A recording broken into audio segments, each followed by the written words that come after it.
And then I saw her face. I'm a believer, and not a trace of doubt in my mind. I'm in love. Hey guys, COHD here, and I am back with another reaction video for MLP Fanfic Reading Week.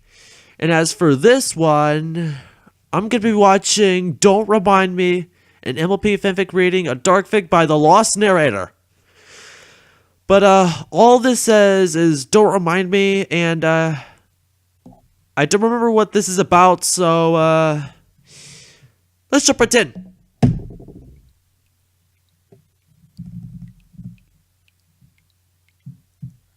Zecora turned her ears to the darkening forest outside of the window of her okay, hut, so we have Sakura in this. her eyes narrowing as she listened intently. A strange sound, almost akin to a drip of water, echoed among the trees. "What is that sound I hear?" she mumbled to herself. "Strange noises at night could be cause to fear." The zebra peered cautiously out into the twilight, acutely aware that the sound was getting louder. The drips resounded into a deeper muffled clacking that rang out like faltering hoofsteps. "Does some pony their life despise?" she hissed quietly, sweeping her gaze more furiously across the darkening foliage. All I could see is the everfree To walk here forest. at night is very unwise.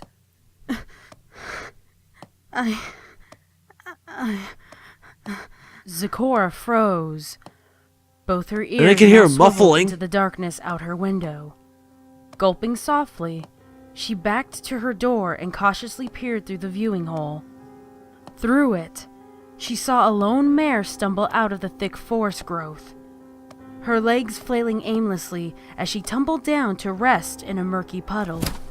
Quiet sobs raked her bony frame, her tangled and muddy mane obscuring most of her figure. With a gasp, Zecora burst out of her hut to come to a stop at the pony's side. She looked small, too small to be healthy, and her coat was a muddy and matted patchwork of scrapes and bruises. Zecora scooped the mare up out of the stagnant water, brushing her mane out of her face with a gentle hoof.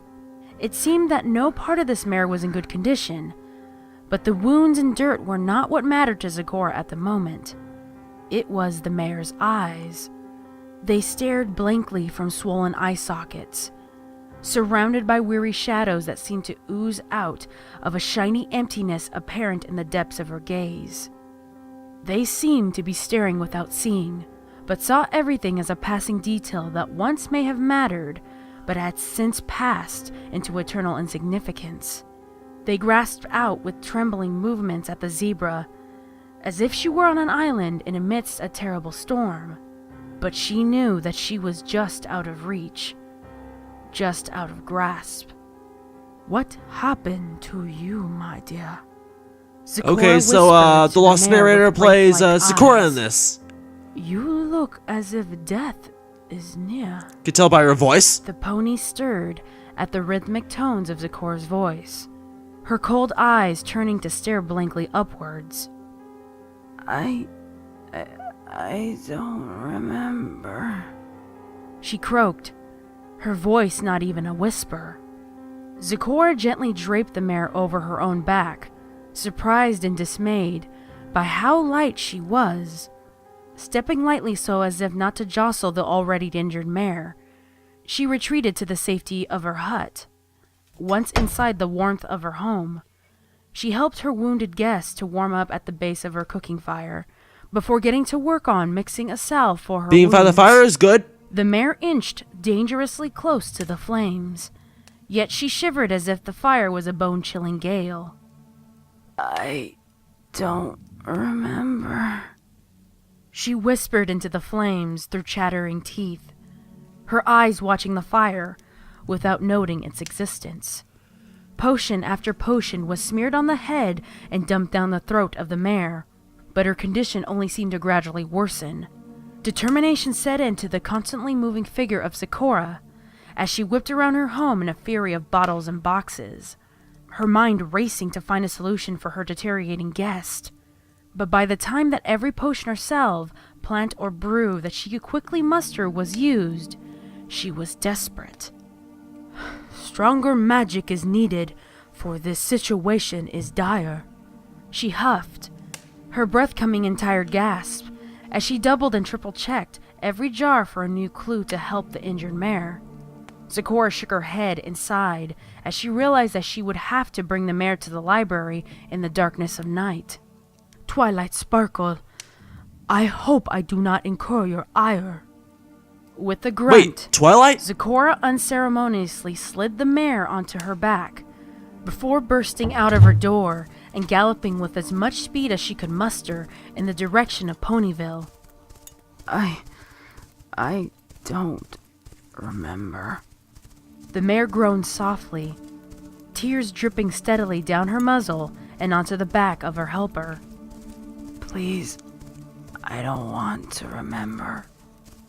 The forest thinned abruptly into the city limits, but Zecora's exhaustion was increasing with every stride.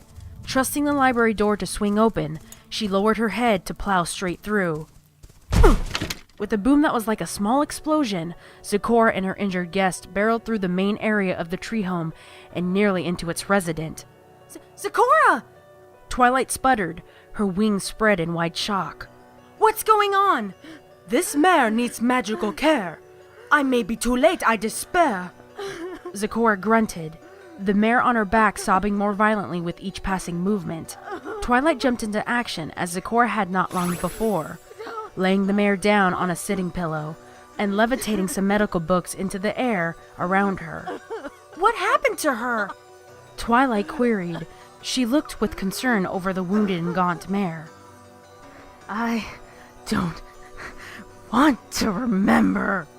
The mare spat venomously before stumbling onto her hooves, her movements erratic and shaky. Is that mare a killer? That is all she will ever say. A terrible thing must have happened this day. Zecora sighed, her head dipped slightly in exhaustion. Twilight looked back to her exhausted friend and pulled a faded white tome from the shelf nearest to her. Thank you for helping her, Zecora. I'll do my best to find out what is wrong, she said determinedly. After scanning a few pages, she closed her eyes, and her horn glowed brightly, the light extending forward towards the mare. The mare's empty eyes snapped upwards and stared past Twilight, a terrified look slowly twisting her bruised muzzle. No! She screeched, startling Twilight out of her spell. I don't want to remember! The sheer terror emanating from the mare forced Twilight a step back, her own expression contorting from concern to fear. Zecora, help me find a book, a treatise on medical magic. She ran to the shelves as she spoke, tossing books left and right in a hurry. We have to diagnose the problem before we can fix it. No. No. The mare bawled, falling onto her side in a failed attempt to run at the door. Oh no! She grasped wildly at the hooves of the other mares as they ran to save her life. No. I can't. Her hiccuping sobs faded into the background for Twilight as she frantically tore apart shelf after shelf. But she only noticed the eerie silence after it was too pervasive to be ignored. She whipped around, her eyes as small as pinpricks, and galloped forward to stop by the softly wheezing mare. Her saliva foamed around her jaw as it gaped open and closed like a fish out of water. An insane giggle bubbled up through the froth of the writhing pony's dying gasps, her eyes flickering back and forth between the horrified faces before her. Clenched in her hooves was a small silver vial that had once occupied Zecora's hut, one that the zebra knew all too well was poison. I will never remember. She giggled, the words breaking through her gasps in short, gleeful bursts. The two ponies who tried to save her could only watch, frozen in place, as the mare's dead eyes finally lost all light. Wow. Is it over? Okay, it's over.